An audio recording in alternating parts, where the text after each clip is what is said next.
Hi, friends. I'm Zach. I'm Mitch. And we are Excellent Little Podcasts. Presenting you a little movie podcast starring Zach and Mitch. Mitch, I think we're doing a podcast. And I think it's turtle time. It's turtle time, my friends. Teenage Mutant Ninja Turtles, Mutant Mayhem. Yeah, summary. The film follows the Turtle Brothers as they work to earn the love of New York City while facing down an army of mutants. Studio by Paramount Pictures. Director Jeff Rowe and Kyler Spears. Screenplay by Seth Rogen, Evan Goldberg, and Jeff Rowe. Duration is about an hour, 39 minutes. All right. Without further ado, we're just going straight into it. So way we do things here, we have many categories. Our first category is our non-spoiler section where Zach will give his thoughts. I will give mine. We will talk about the cast and other non-spoilerly things. We will go into our review. Well, Zach will break down that system. We will review the film, and then we will go into our spoiler section with a crazy alarm. Without further ado, Zach, go first. What are your thoughts? This was pretty good. My familiarity with the Turtles is not the biggest. While they were around while I was growing up, for sure, I didn't really watch a lot of their show a whole bunch. I didn't really read their comics a whole bunch, but I was familiar with the Turtles, so I was really excited to see them in this style and excited to actually see the Turtles be teenagers, and that's what I got from it. So I really, really, really dug it. What did you think about them? See, I really had a good background with the Turtles. I didn't read the comic books, but I did watch all their films and a few of the TV shows. So I knew about the Turtles. I really love the Turtles. But I think this is by far the best Turtles adaptation, period, amen. I think and the animation style is so groundbreaking. It's almost on par with Into the Spider-Verse, with how groundbreaking the animation is. So this is one of the best movies of the year so far for me. But without further ado, also, we're going to go into the cast performances. We're just going to talk about the Turtles. Yep, and we'll all kind of like talk about them all together, I feel like, because it's whenever you kind of talk about the Turtles, you can't really talk about one without the other. No. So just as a rundown, Nicholas Cantu plays Leonardo.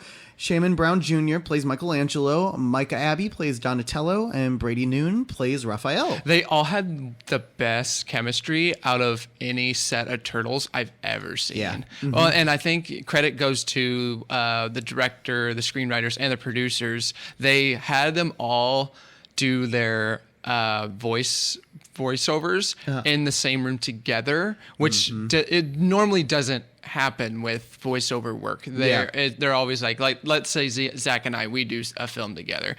He's in another room, I'm in another room, and maybe if we do something together, we may find time to do that. But these four, they did their lines together every single day. That is a really good test of chemistry, and they delivered in spades. So what about you, Zach? And they just kind of felt the most like kids in this one. I feel like whenever I've been familiar with the Turtles, they seemed always really badass, but they seemed more like they were a lot older than like teenagers. It was like, I felt like they were maybe like feeling like on the edge of like 18, 19, 20. Like that's like where I kept on feeling where the Teenage Mutant Ninja Turtles were just kind of feeling. These kids felt like they were freaking like 12 or 13. Yeah. And like it was great to kind of see and feel that.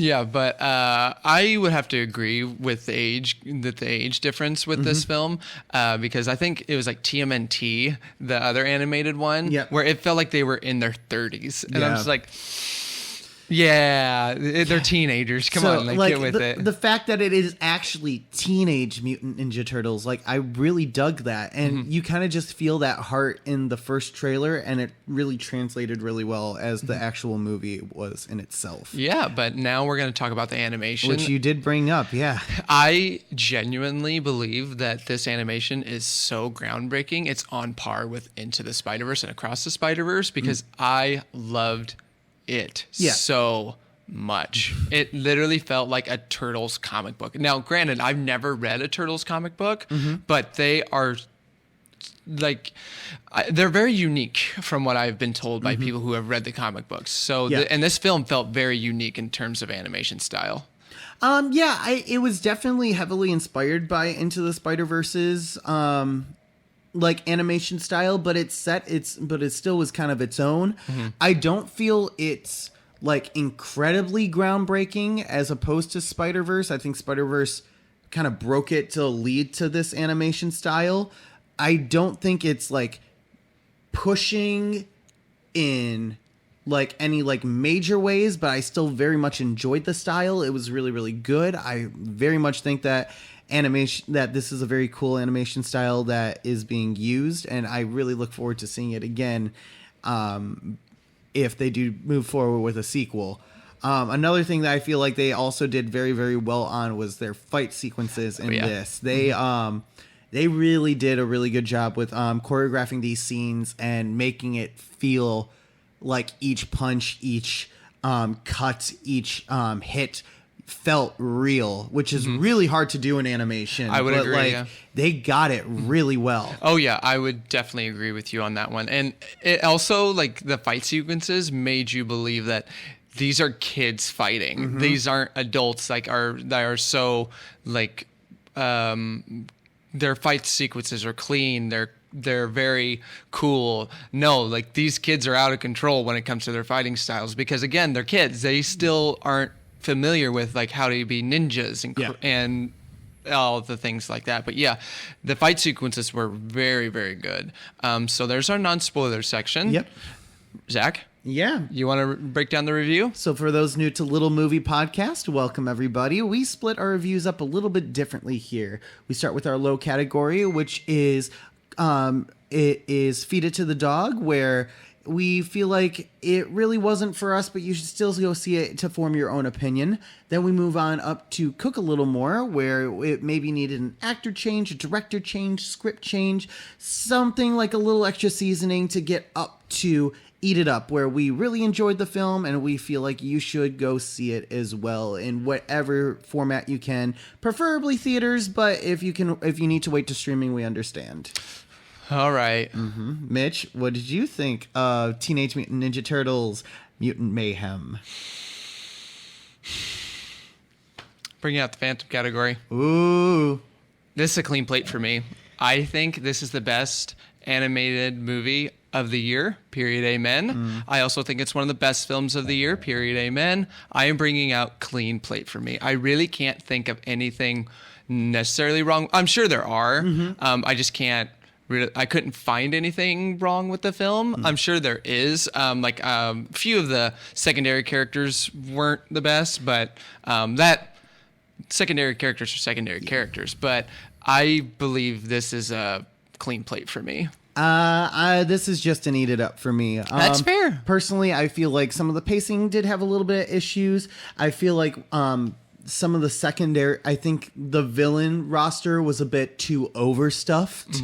And I feel like there were just some moments where I was just like, we can shave this time off. That's so fair. I and in terms of animation, I'm sorry, I actually do disagree with you. I feel like Spider-Verse, Across the Spider-Verse did a lot more this year animation wise than Teenage Mutant Ninja Turtles did. And that's fair.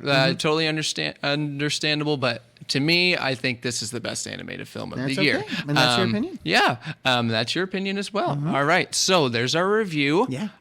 Quick question for everybody in the comments. Which turtle is your favorite? I like Raphael. Raphael's really, really good. I've always been a Leonardo dude. Okay, that's fair. All right. So before we go into our section, give us a like. Comment or your answer to that question. Subscribe. Email us at elpodcastmz@gmail.com. Follow us on our other sites such as Twitch, TikTok, Instagram, and Facebook. But without further ado, Turtle Power! Teenage Mutant Ninja Turtles. Teenage Mutant Ninja Turtles. All right. Turtles in a half shell. Turtle Power. All right. So spoiler time. Yeah. The turtles stop Superfly with the other mutants. Yep. This is where I will agree. Having more of the mutants kind of helps, but they were just very ancillary to the point where when we finally get them to be needed, it's like, okay, finally they have a reason, but the rest of the time they were just like henchmen. And like, that was it. And I was like, yeah, you have maybe like a little cool personality. Paul Rudd is very cute, but like he's underused, like he's barely in there. But I kind of appreciated that. Like, I wanted, because to me, the fact they were underused. It sets up for the sequel series, the series they're going to have for Paramount Plus, and the sequel. Like, hey, if you like this, think of what they could do in the future. And I really like Jackie Chan as Splinter too. Yeah. I really liked his fatherly moments, and there was a lot of good moments at the end in the climax. So I'm like, okay, yeah, that's what set it aside for me from an ate it up to a clean plate was the climax. But Gotcha. at the end, we've never seen this before. The Turtles enroll in high school. They actually go into high school. Which, sure. Yeah, I'm here for it. Yeah. And we also have a Shredder tease. Yeah, that even me, like, sitting in the theater, like when Shredder comes into frame on the last frame of the movie, everyone in the theater cheered because you know it's Shredder. It is the villain of the Turtles. So Yep. Okay. That's Teenage Mutant Ninja Turtles Mutant Mayhem. So, like I mentioned, comment your answer to your favorite turtle. Leave us a like, subscribe, email us at elpodcastmz@gmail.com. But until next time, my friends, I'm Zach. I'm Mitch. And we are Excellent Little Podcasts.